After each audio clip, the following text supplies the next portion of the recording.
Hei og velkommen til nettbasert kurs i service og support, reklamasjonshåndtering. Har man et reklamasjonsproblem med klokke eller belte, så går man inn på vår hjemmeside vo2.no. Deretter så scroller man seg ned til man kommer til forhandler. Så velger man ut fra disse parametrene hvilket punkt man skal se nærmere på. I dette tilfellet, klokker. Suunto har en reklamasjonsmodell som går ut på at treningssentrene kan sende inn klokkene uten kostnad og få det tilbake uten kostnad. Men før man kan gjøre det, så må man registrere seg. Og det gjør man kun én gang. Nå går vi hit på reklamasjonsprosessen, så velger vi den linken som ligger der. Siden man da ikke har registrert seg fra før, så har man ikke brukernavn og passord. Derfor velger man registrer. Når det er gjort, så får man opp dette skjemaet. Her fyller man inn alle linjene som da har en rød asterisk ved siden av seg. De må fylles inn. Når man har gjort det, så skal man velge da trening. Og da tikker man i den boksen der, slik. Til slutt, så sender man ved å trykke her. Da vil Suunto godkjenne dere i løpet av en dag eller to eller noe sånt, så vil Suunto godkjenne dere som forhandler. Når man da skal gjøre reklamasjon på klokke, så logger man da seg inn ved å bruke det brukernavn og passord som man får tilsendt på mail, ved å trykke på neste. Da kommer man inn i et skjema som ser slik ut. Først så velger man hvilken klokke det gjelder. I dette tilfellet Ambit 2.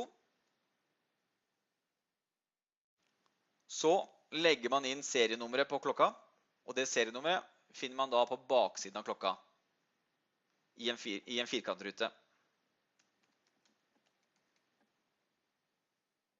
Referansenummer, det er et nummer kun for deg i forhold til denne her reklamasjonen. Så den kan være 1, 1, 2, 3, 1, 2, 3, 4 og så videre. Dette er kun for deg.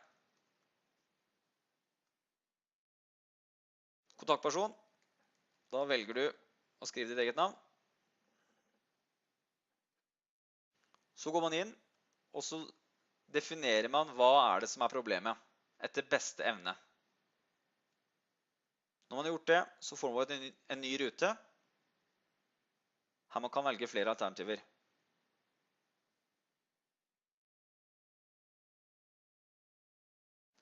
Til slutt så skriver man med enkle, korte ord hva problemet er.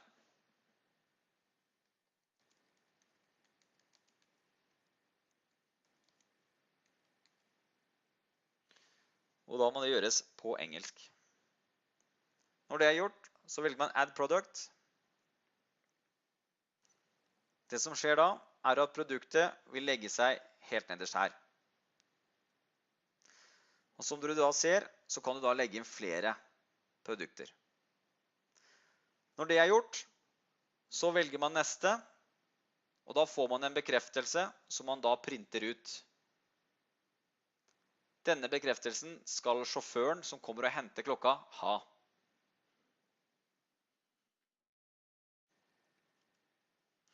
Når man da har printet ut bekreftelsen, så går man tilbake på VO2, og så ser man hva neste punkt er. Neste punkt er å ringe UPS på dette nummeret. Fortell de at de skal komme og hente en pakke fra dere, og gi de adressen. Når det er gjort, så sørger dere for å pakke klokka, eller klokkene. Og når UPS kommer, så får de esken med klokker, eller konvolutten med klokka, sammen med utskriften, bekreftelsen som du har printet ut.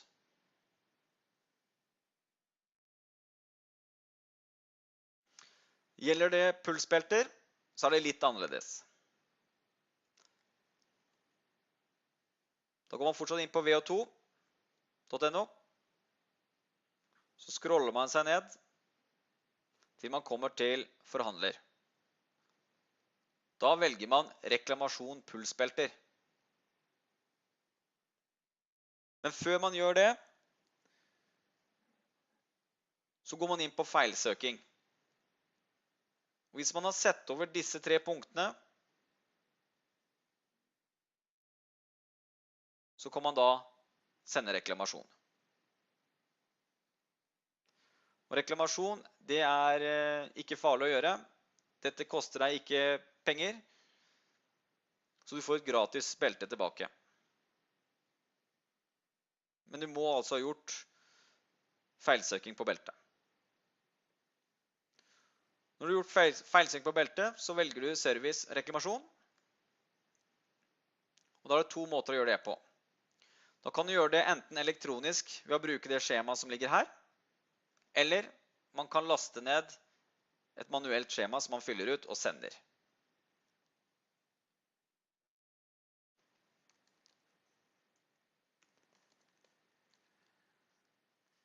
Skriver man i treningssenteret her.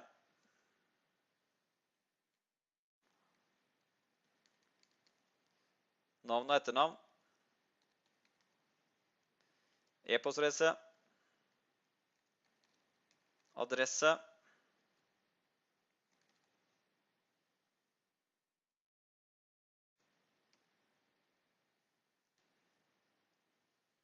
Og så velger man neste.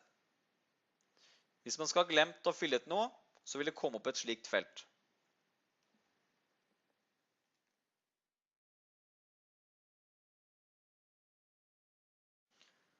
Når man har gjort det, så kommer man inn hit. Og da skal man registrere beltet ved å da legge inn sensor-ID-en som ligger på baksiden av beltet her. Så scroller man ned, og så tar man da og skriver en kort beskrivelse hva som er problemet.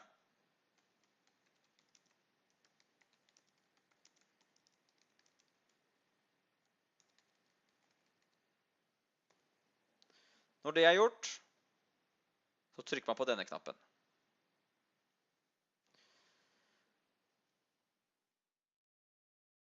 Da vil Inspire Fitness følge opp saken med produsenten, og du kan trygt gi medlemmet et nytt belte.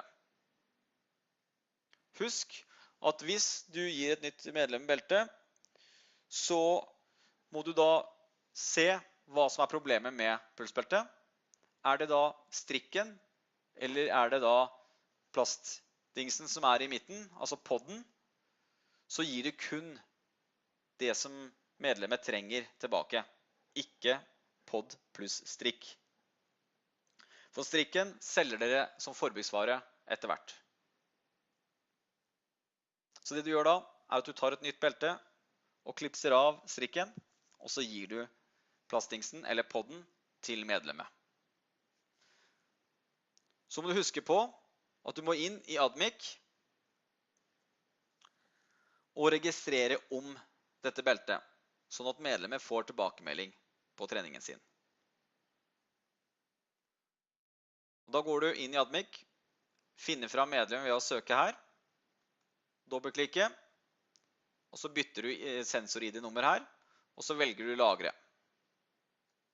Da er medlemmet klar til å trene igjen med sitt nye belte. Det som skjer da, er at vi sender dere et nytt belte tilbake. Ok, det var en kort gjennomgang på service og reklamasjon på pulsklokker og pulsbelter.